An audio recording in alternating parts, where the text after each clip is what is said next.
Hey everybody, Madison here with Health by Ratio. My team and I of licensed physical therapists, functional movement coaches, corrective exercise specialists, and functional health coaches all work together holistically to help our clients recondition their bodies away from recurring injuries and pains and move toward their functional health goals and fitness goals as well. So we try to bridge the gap between standard rehabilitation and also strength and conditioning appropriate to whatever that person loves to do in their day to day life. Now, that means that we bring a very holistic approach because, from our point of view, health is interconnected in basically every way you can think about it. What impacts our health is our movement patterns, the quality of our movement patterns, how we move. Do we compensate? Do we have asymmetries? Do we have things that are pulling on us on one side versus the other? Also our mental and emotional states, because if we're stressed out, if we're sad, if we're depressed, whatever, if we have mental emotional issues, that's going to mess with our hormone levels. It's going to like specifically create more cortisol, which inflames us, and that can impact the physical body and how we're feeling. And then our nutrition and the nutrients that we give our body to allow it to heal and repair, or how we might be giving it nutrients that are inflaming it more and impacting it that way.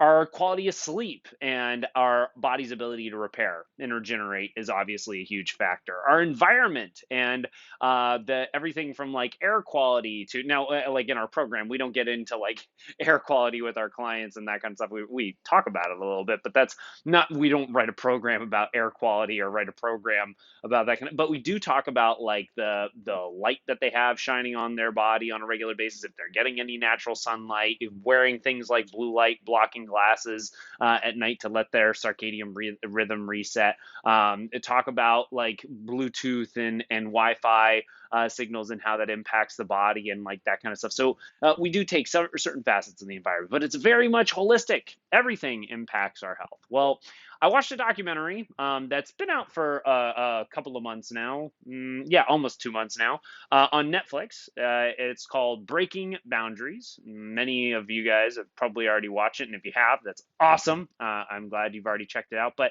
I wanted to go a little bit off script, so to speak, for us and the topics that we normally address on these videos, where we're talking about mobility techniques and corrective exercises and like anti-inflammatory nutrition or mindset techniques, that kind of stuff. All of it's obviously incredibly important and something that my team and I are very passionate about. But I wanted to talk about this documentary because I think it's really important for if you guys haven't checked it out, it's a very powerful thing to watch. It just came out in June. It's on Netflix. It's a David Attenborough documentary, and it's basically all about the environment, and it's about I'm going to do my best to sum this up because I am no expert in this. It's just something that I'm trying to educate myself on. It is on the environment and the world's basically 9 pillars that keep this thing functional. And I haven't even memorized all the 9 pillars, but it's everything from climate change to soil degradation, deforestation, air pollutants, just biodiversity in terms of species and that kind of stuff. Like there's these grouping of pillars that our world balances on, and a number of these are getting pushed to the brink. We're getting into the red zone on danger zone with them. And just like our health, and I saw so many commonalities watching this documentary, and that was why I wanted to do a video on this, is because just like our health, it has all facets that are interconnected. Whether it's like if you have issue with your right ankle's mobility, and you have like your left side of your lower back is hurting, chances are it's stemming, or at least in part, from that right ankle. So there are like the way that ankle mobility is pulling on your knee, which is connected to that hip, is causing the gluten core complexes to get asymmetrical, and that's pulling on that left side of the lower back, and hence why that weak link in the chain is the thing that's talking to you. Well, the facets of these 9 pillars of our globes health, so to speak, of the Earth's health, they're all connected. The things that like climate change is connected to these various agricultural things that we were talking about. The soil health is impacting the water acidity levels, like and it's literally all interconnected. And I'm not going to pretend to be an expert, and I'm not going to go into all of them because I'll butcher it. Watch this documentary. It's really great. But more, what I wanted to encourage is, one, spread the word, because it is a relatively new documentary that's out, and I encourage you guys to check this out, because really, quite frankly, like the next decade of how we kind of live our lives, and how and what we do is potentially going to make or break how our environment handles the next several decades. So we're the whole point of this documentary is talking about, if we hit certain points, we're going to get to a point of no return, as far as we know, and we're pushing those boundaries pretty quickly. So the goal is for us to reverse course, and a lot of things we can do as individuals that will make a big impact if we're all, not even if we're all, if a lot of us start doing this, we're going to head in the right direction. So we can take a bit of ownership for it ourselves. And obviously, we do need to kind of just spread the awareness, so that our bigger companies that have an even larger impact than us as individuals can make larger decisions, and that make a bigger impact to the globe. But I felt like it would be important to share this, because this Breaking Boundaries documentary is very eye-opening. I encourage you to watch it if you haven't. Share it with others, and allow them to get an awareness of what's going on right now. And then there's also some practical things, like I said, that we can do, like simple things that make a massive difference. And you don't have to do all of this at once, but incorporating these things into your day to day or yearly life can make a big impact. Number one is plant a tree. Like, that doesn't have to take long. Yeah, if you have a yard, go plant a tree, or go to a park and plant a tree. Like that is an actual major thing that each of us, if we just plant a tree, that's going to make a huge impact to this globe. That's going to improve our air quality. And by the way, this was a freaky statistic to me. The pollution, air quality impacts, I think the statistic was, it takes off 3 years of life for us. That, like, talking about interconnected health, like the environment directly impacts our own well-being. So by us cleaning up the air quality, we're going to live longer and better qualities of life. So yeah, interconnectedness of all of it. Anyway, so planting a tree is a great thing. This is actually something from Kiss the Ground, which is a documentary from 2020, I believe, which is great on soil quality and farming practices and that kind of stuff. But a thing is, if you aren't composting, which I think many of us aren't, if you don't compost yourself, use your green waste bin, that green bin that we all have, that we put our yard waste in, to also throw food scraps in. Instead of throwing out food scraps into like just the garbage, put that into that green waste bin, because our cities are doing composting. So let that food get recycled back into that composting structure. That was something, a habit for us, my wife and I, that we just started in this last year. And I'm glad that I didn't even know that would make a big impact, but it's a powerful thing. So like things like your food scraps, things like your coffee grounds, I'm pretty sure that I can save the world soil just because of my coffee grounds. I think I have enough coffee grounds to replenish all of the world's soil right now. But like coffee grounds, food scraps, like anything like that, throw into that green waste bin, and you're basically contributing to composting. Or if you're already composting yourself, even better, knock yourself out. Other things. This is a massive one, and this is as interconnected to health as it can get. Eat more vegetables and a little less animal protein. I'm not saying cut it out. I eat animal protein. I eat fish. I eat grass-fed beef. I eat pasture-raised chicken. I eat pasture-raised pork. Not tons of the beef and pork, but I eat a bit of those things. And like, I'm not saying cut it out, but doing things like once a week, have none of it. Just eat vegetables and healthy fats. like nuts and oils and avocados and coconut and that kind of stuff. Awesome. And maybe some healthy starches like a sweet potato or rice or something along those lines. But like cut out the animal protein. The animals, us included, take a lot of energy to keep alive. And so if we have to raise more and more animals because all of us are eating so much animal protein, that takes a toll on the resources of our planet. And you can check the documentaries to see all the numbers on it. It's pretty crazy. But that is a huge thing that goes a long ways. Eat more vegetables, and guess what that does to our health, guys?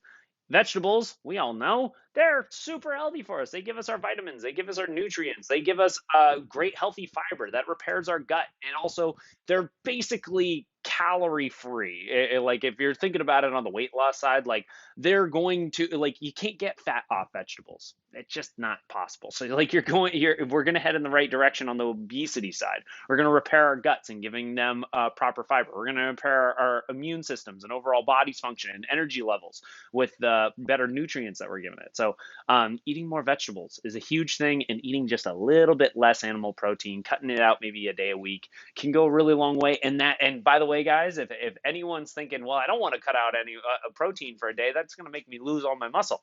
That's a fallacy. You have tons of storages of amino acids, and that's what protein gets broken down to. So by you cutting out that animal protein, having like a low protein day once a week allows you to actually use those amino acid storages and kind of like get the junk out of your body. It's like cleaning house. It actually is really good for your health, and you're not going to lose muscle tissue on this. So don't be nervous on that side, and it's amazing for our health.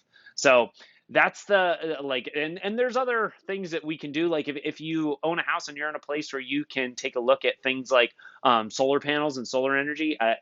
We're my wife and I are renting right now, but when we were owning our place, we got solar panels up, and it ended up saving us a significant amount of money on a monthly and annual basis on our energy bill. It was cheaper to do that. So and that when we bought ours, you can lease them, you can do all kinds of things right now, and get some great deals on solar energy, and it saves you money. So it's like kind of a no brainer.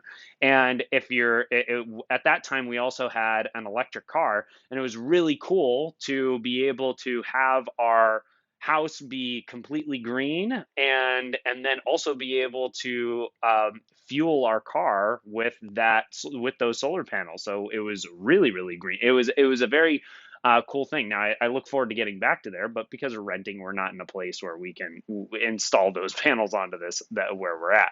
So like it depends on where you're at and what level you can go to, but that's another really powerful facet. And there's other things that you can do as well. And the documentary gives you some ideas. Obviously, there are other larger factors too, like in terms of what like deforestation is happening, like with big companies, and that's not something that we as individuals can necessarily control. We can spread more awareness of it.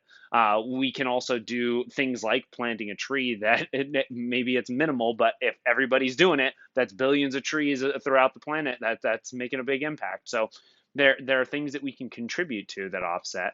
Buying things like grass-fed, pasture-raised, wild-caught, buying sustainable foods, organic as well. It makes a huge impact, not just to our health, because that gives us better quality nutrients, but it also makes an impact to the environment, because those like pasture-raised, grass-fed is much healthier on the soil. Organic is much healthier on the soil. And that is a huge deal right now, because soil actually absorbs carbon. And so it cools the earth. It helps us get some of this, our carbon footprint lower. And the soil degradation, like I said, it has to do, it's a major factor right now in nutrients. Like what we get from a head of broccoli today versus what our like grandparents got from a head of broccoli from just the quality of soil that they had when they were growing up are two different animals right now. So we like buying these or supporting as much as you can organic, supporting as much as you can grass-fed companies and pasture raised, and getting stuff at your farmers market that don't require tons of shipping and the energy on that side. All this kind of stuff adds up. And you don't have to, like I said, tackle everything all at once. I like the thing that we try, or that we're adapting really this year, is really honing in and making sure that we're not tossing out those food scraps, and that we are putting them in that great waste bin. Last year's big focus for us also was getting into the habit of turning off the lights when we're not in the room. I was shocked at how frequently we would constantly leave the kitchen light on, or the living room light on, and it wasn't needed. Like, we weren't in it all day long, and and I don't need light in the living room. I like my during daylight, it's light as is. I don't need the light on unless I'm like filming a video and I need some better lighting or something like that. That's a different ball game. But in general, I don't need that light on. The natural sunlight keeps me happy. So I just am gotten in the habit of turning off lights throughout the day, and not and at night also. I don't need the whole house lit up. If I'm in the living room, I'm gonna have the living room lit up, and then the rest of the house, I can keep that those lights off.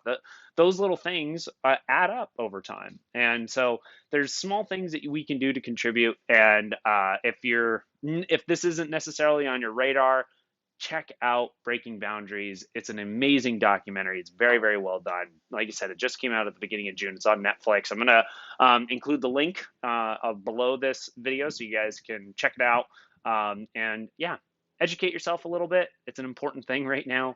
And it's all interconnected. Like, literally, the things that you can do to help out with this whole climate change, global environmental challenge that we're going through right now, and moving toward a sustainable green future, and as ASAP, all of those things are going to improve your health. Period. They just will. So it's all interconnected, hence why I wanted to come on today, because it's very much up our alley on the holistic approach, even though it's a little bit out of my wheelhouse. I'm looking more at the human body and not at the globe. But it was a very cool and educational piece that I wanted to share with everyone. All right, guys. Hope you have a wonderful rest of your day. We'll talk to you soon.